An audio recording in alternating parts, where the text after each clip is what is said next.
मालेगाव महानगरपालिका निवडणूक प्रभाग क्रमांक 4 मध्ये AIMIMच्या उमेदवारांचा जोरदार प्रचार, जनतेचा वाढता पाठिंबा। मालेगाव महानगरपालिकेच्या सार्वत्रिक निवडणुकीचे पडघम वाजता शहरातील राजकीय घडामोडींना वेग आला आहे। प्रभाग क्रमांक 4 मधून all India Majlis Ittehadul Muslimeen AIMIM पक्षाचे अधिकृत उमेदवार प्रतिभा रवींद्र बच्छाव, अमीना खातून अब्दुल अजीज, लुकमान अनीस अहमद आणि विशाल बाबूराव आहिरे हे निवडणूक रिंगणात उतरले असून त्यांच्या प्रचाराला नागरिकांकडून उत्स्फूर्त प्रतिसाद मिळत आहे। प्रचारादरम्यान उमेदवारांनी प्रभागातील विविध भागात भेटी देत नागरिकांशी थेट संवाद साधला। यावेळी पाणी पुरवठा, अंतर्गत रस्त्यांची दुरावस्था, स्वच्छता, आरोग्य सेवा, वीज पुरवठा तसेच इतर मूलभूत सुविधांबाबत नागरिकांनी आपल्या समस्या मांडल्या। या सर्व प्रश्नांच्या सोडवणुकीसाठी ठोस प्रयत्न करण्यात येतील असा विश्वास उमेदवारांनी दिला। सर्व उमेदवार हे समाजकार्यात सक्रिय असून नागरिकांच्या सुखदुःखात नेहमी सहभागी राहिले आहेत। त्यामुळे प्रभागातील नागरिकांमध्ये त्यांच्याबद्दल विश्वासाचे वातावरण निर्माण झाले असून AIMIMच्या प्रचाराला दिवसेंदिवस अधिक बळ मिळत असल्याचे चित्र आहे। नागरिकांच्या अपेक्षा पूर्ण करत प्रभाग क्रमांक 4चा सर्वांगीण विकास साधण्याचा निर्धार उमेदवारांनी व्यक्त केला असून येणाऱ्या निवडणुकीत जनतेचा आशीर्वाद मिळेल असा विश्वासही त्यांनी व्यक्त केला आहे। प्रभाग क्रमांक 4 मधून या ठिकाणी 4 उमेदवार पतंग या निशाणीवर निवडणूक लढत आहे, त्याबद्दल आपण काय सांगाल? बघा, प्रभाग क्रमांक 4 हा गेल्या 15 वर्षापासून हा शेख आसिफ साहेब, शेख रशीद साहेब, आता मुल्लाजी पण आहेत, ते हे काँग्रेस पार्टीकडनं 4 मधनं उमेदवारी करून निवडून आलेले होते। पण 15 वर्षापासून आजपर्यंत जर बघितलं तर जो प्रभाग आहे त्याच्यामध्ये सायना आहे, दरेगाव आहे, देवीचा मळा आहे, पवारवाडी आहे, अजून भरपूर काही वस्ती आहे ज्याची लोकसंख्या जी आहे तर ती करीबन 23,000च्या आत बाहेर आहे। परंतु आम्ही आता फिरत असताना आम्हाला जे काही लक्षात आलं तर कुठल्याही प्रकारची नागरी सुविधा 15 वर्षात उपलब्ध करून दिली गेलेली नाही। आम्ही ह्या 4ही उमेदवार आणि मौलाना मुफ्ती साहेब ज्यांच्या ताकद वाढवण्यासाठी आणि प्रभागाचा विकास करण्यासाठी ज्या पद्धतीने आता आमच्या सायना बुद्रुक मधनं आम्ही येतो, सायना बुद्रुक मधनं विशाल बाबूराव आहिरे आणि प्रतिभाताई रवींद्र बच्छाव हे 2 उमेदवार आहेत। देवीच्या मळ्यातनं मुल्लाजी आहेत आणि आपले लुकमानबाई आहेत। तर सायन्यामध्ये आरोग्य केंद्र, नागरी आरोग्य उपकेंद्र आहे। गेल्या 15 वर्षापासून नागरी उपकेंद्र जे आहे त्याच्यामध्ये कुठलीही नागरी सुविधा आजपर्यंत मिळालेली नाही आणि त्याच्यासाठी आम्ही प्रभाग क्रमांक 4 चे जे आरोग्य अधिकारी आहे, तसेच मालेगाव महानगरपालिकेचे आरोग्य अधिकारी आहे, त्याच्यानंतर आयुक्त साहेब आहेत, त्यांना वारंवार आम्ही सांगून सुद्धा तिथलं जे आरोग्य केंद्र आहे ते अजूनपर्यंत चालू झालेलं नाही। तर आम्हाला ह्या प्रभागाचा आरोग्याचा विषय असतील, लाईटचा विषय असतील, शौचालयाचा विषय असतील, रस्त्यांचा विषय असतील, पाणीचा विषय असतील आणि त्याच्यासाठी आम्ही मुफ्ती साहेबांचा हात बळकट करण्यासाठी या 4ही उमेदवारांना पतंग या निशाणी समोर मतदान करण्याचं लोकांना आवाहन करत आहोत। यह प्रभाग क्रमांक 4 में से आप यहाँ पे इलेक्शन लड़ रहे हो, आप युवक होने के वास्ते यहाँ पे प्रभाग क्रमांक 4 में क्या करना चाहेंगे? तो हम लोग तो कारोबारी लोग हैं, मगर वार्ड की परिस्थिति देखकर तो 15 सालों से जिन लोगों के हाथ में वार्ड था, उनका मेयर भी था और उन्होंने कुछ ऐसा खातिर खा तवज्जो दी नहीं वार्ड में, जिससे आवाम बहुत परेशान है। उनका दुख दर्द देखकर हम लोग ये इलेक्शन लड़ने के लिए मैदान में उतरे। हम कुछ पद पर न रहते हुए यहाँ आमदार मुफ्ती साहब, जिनका यहाँ पे कोई कारपोरेटर आज तक 15 साल तक था भी नहीं, फिर भी उनसे हम निधि लेकर इनके वार्ड में काम किए और ये वार्ड में काम करने बाद असेंबली में उनको बहुत अच्छा रिजल्ट मिला। यहाँ से लोग देख के, उनका काम को देख के खुश होते हुए लोगों ने ये इच्छा जताई कि अरे हम कुछ हमने इनसे इनके कारपोरेटर यहाँ से चुन कर नहीं है, इनके बाद भी उन्होंने हमारे अपने वार्ड में बहुत सारा काम किया। उसको देखते हुए असेंबली में मुफ्ती साहब का उन्होंने बहुत ज्यादा वोटों से यहाँ नवाजा भी उनको। और अभी जो फिलहाल परिस्थिति है वार्ड की, आप जो बड़े बड़े रोड है मुफ्ती साहब ने तो बनवा दिए, जो छोटे छोटे रोड है, नाले है, गली है, वो अभी बाकी है। उसको देखते हुए हम लोगों ने ये इरादा किया कि हम वार्ड में उतरेंगे, इलेक्शन लड़ेंगे और इंशाल्लाह अच्छे से अच्छा काम कर देंगे वार्ड में। भैया, आप एक युवक होने के नाते यहाँ प्रभाग क्रमांक युवक और महिलाओं के वास्ते अब क्या करना है, क्या कहेंगे?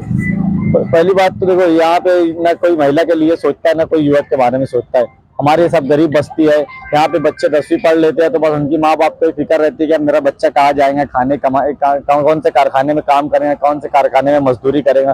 कोई तालीम के बारे में नहीं सोचता है। हमारी माँ बहनें भी यहाँ पे कोई इमली फोड़ के, कोई टोपी बीन के, इन्हें सब अपना गुजारा कर रही है। कभी ये लोग कभी इनके रोजगार के बारे में नहीं सोचे। हम लोग इंशाल्लाह इनके रोजगार के बारे में भी सोचेंगे और जो युवक है उनको पढ़ाई के बारे में सोचेंगे। जब तक के तालीम आएगी नहीं, यहाँ से जाहिलियत जाएंगी नहीं। और ये लोग वही माहौल बना के रखे कि लोग को जाहिल बनाएंगे तो कम से कम हमारे पीछे भागेंगे, हम उनको नशे के आदी बनाएंगे, हम उनसे दादागिरी करवाएंगे। लोग यही अनपढ़ आदमी ये सब काम करता है। हम ये सोचेंगे कि अच्छा माशरा बने, लोग तालीम से जुड़े, लोग तालीम हासिल करेंगे तो अच्छे बुरे की उनको तमीज हो जाएंगी, वो लोग खुद माशरे में एक अच्छा बुरा इंसान चुन के देंगे। इसीलिए हम फील्ड में रहे कि औरतों को रोजगार भी देंगे, घर में बैठे मेरी माँ बहनों को और नौजवानों को तालीम के रोजगार देंगे। भाऊ, जाता जाता प्रभाग क्रमांक 4 मधील नागरिकांना आपण काय संदेश द्याल?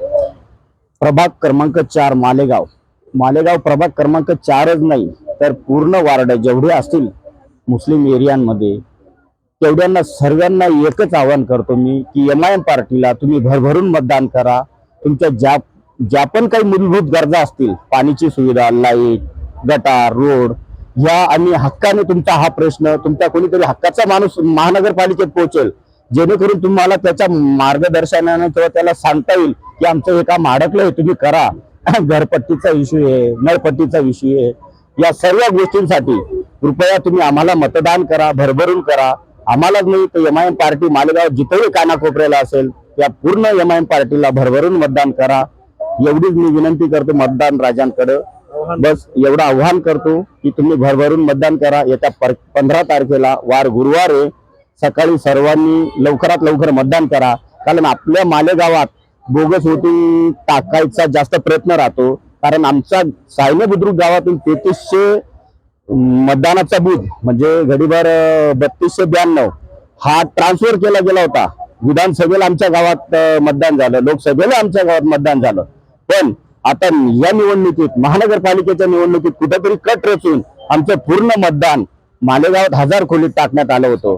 आम्ही निवडणूक आयोगाकडे वेळोवेळी जाऊन धरणं आंदोलन करून ते मतदान 3 बूथ त्यांनी आमच्या गावी वापस केले। 2450 मतदान, एक बूथ त्यांनी प्लॅन नुसार तिथेच राहू दिलं, अल अलहरा म्हणून स्कूल आहे दरेगावला, तिथं राहू दिलं।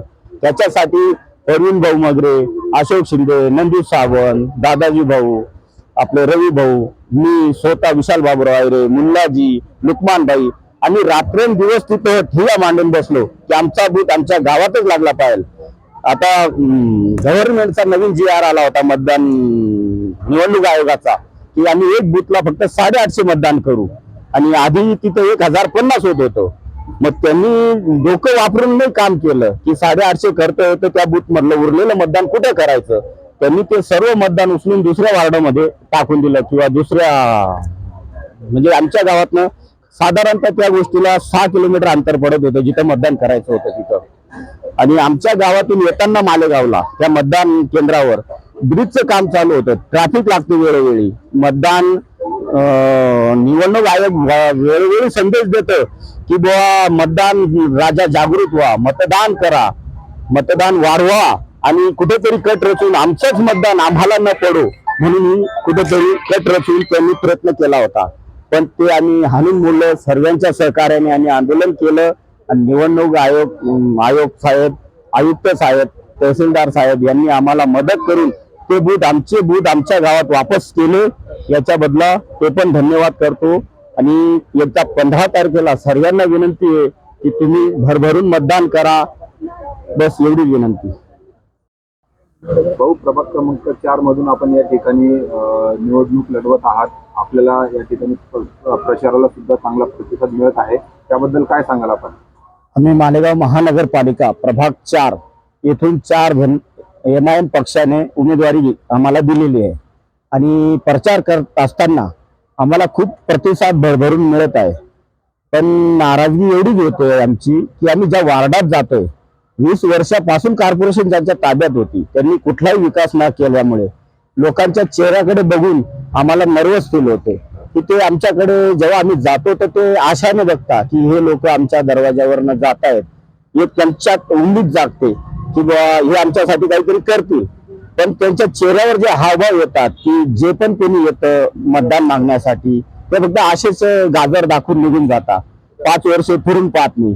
आता 20 वर्ष ज्यांच्या ताब्यात नगरपालिका होती, आता इस्लाम पक्ष ज्यांचा आहे आसिफ शेख साहेब ते म्हणून त्यांच्या ताब्यात 20 वर्षापासून नगरपालिका आहे. पण आम्ही ज्या वार्डातून प्रभाग क्रमांक 4 मधून फिरत आहोत, एवढी कच्ची वस्ती आहे की तिथं चालायला अजून रस्ते नाहीत, नालींमधून पाणी निघत नाही, गल्लींमध्ये पाणी खेळतं, लहान लहान लेकरं बाळ तिथं चिखलामध्ये फिरतात. ती दुर्दशा, ती अवस्था पाहून असं कुठेतरी वाटतं की भगवंत एवढी वस्तू आपल्या हातात जर दिली असती तर ती आपण हातानेच केली असती, ना कुठं प्रशासनचा निधी वापरला असता ना कुठून. भगवंताने जर आम्हाला एवढं काही सक्षम बनवलं असतं पैशा टक्क्याने तर ती वस्तू आम्ही घरातून करून दिली असती. पण काहीतरी लिमिट असतं, 2 पैशाची परिस्थिती डाऊन असते त्या संदर्भात. आणि सगळे म्हणजे आता आमच्या पॅनलमध्ये लुकमान अनिस भाई म्हणून त्यांनी कुठल्याही पदावर नसताना त्यांच्या पवारवाडी वार्डात पवारवाडी पट्ट्यात इतकं काही सुंदर काम केलंय. मुफ्ती साहेब MLA होते, त्यांच्याच पार्टीतनं ते आम्ही उमेदवारी करत आहोत. त्यांनी त्यांच्या मदतीतून तिथे अंडरग्राऊंड गटर केले, रस्ते केले. आणि राहिलेली बात मुल्लाजी आहेत, त्यांना जो काही शॉर्टकट निधी त्यांनी दिला किंवा ज्या योजना दिल्या त्यांच्यातून त्यांनी अवकळ्या पावकळ्या करून इथं रस्ता गटारी त्यांच्या तर जेवढं झालं शक्य तेवढं त्यांनी करून मोकळे झाले. पण कुठेतरी बंधन होतं, दुसऱ्या जागेवर निधी वापरला गेला त्यांचा, त्यांना काम करण्याचं बंधन दिलं गेलं. तर ते पण कंटाळून दुसऱ्या MIM पार्टीमध्ये आले, त्या पार्टीला सोडून. का? हातामध्ये पूर्ण सत्ता आली पण काम करायला कुठेतरी बंधन निर्माण केलं जातं की नाही करायचं, दुसरीकडे निधी वापरायचा. त्या अनुषंगाने त्यांनी पार्टी चेंज केली आणि तो नवीनच उमेदवार आहोत. आमच्या इथं एकदम चांगली अवस्था आहे. आमच्या इथं नगरपालिका गाव जाऊनही काही फायदा होत नाही. एक नगरसेवक म्हणून कोणी एक झाड पण लावायला येत नाही, ना कुठली सुविधा येत नाही. घरपट्टी पाणीपट्टी बरोबर वसुलली जाते टाइम टू टाइम. आणि पहिली अशी अवस्था आमच्या गावाचं बस स्टँड आहे, अशा अनेक गोष्टी आहेत की तिथे एकदम म्हणजे खड्डे आहेत, नाले आहेत, गटारीतनं पाणी निघत नाही, पावसाळ्यात पाणी साचतं. अशा अनेक समस्यांना कंटाळून आम्ही MIM पार्टीचे तिकीट घेऊन उमेदवारी करण्यासाठी सक्षम झालो. आम्हाला कुठल्याही स्तराला जावं लागेल, कोणाचा पाय धरावा लागेल, कोणाच्या रावण्या कराव्या लागतील तरीच चालेल, पण आम्ही आमच्या गावाचा, आमच्या वार्डाचा विकास करण्यासाठी ह्या पार्टीतनं तिकीट घेऊन आणि उमेदवारी करत आहोत. आमच्या इथून 2 कॅन्डिडेट आहे, मी विशाल बाबूराव आयरे आणि प्रतिभा रवींद्र बच्चाव, रविभाऊंची वाईफ, आणि लुकमान भाई आणि अजिज मुल्ला साहेब देवीचा माळा, असे सर्व मिळून आम्ही MIM पक्षाची उमेदवारी करत आहोत.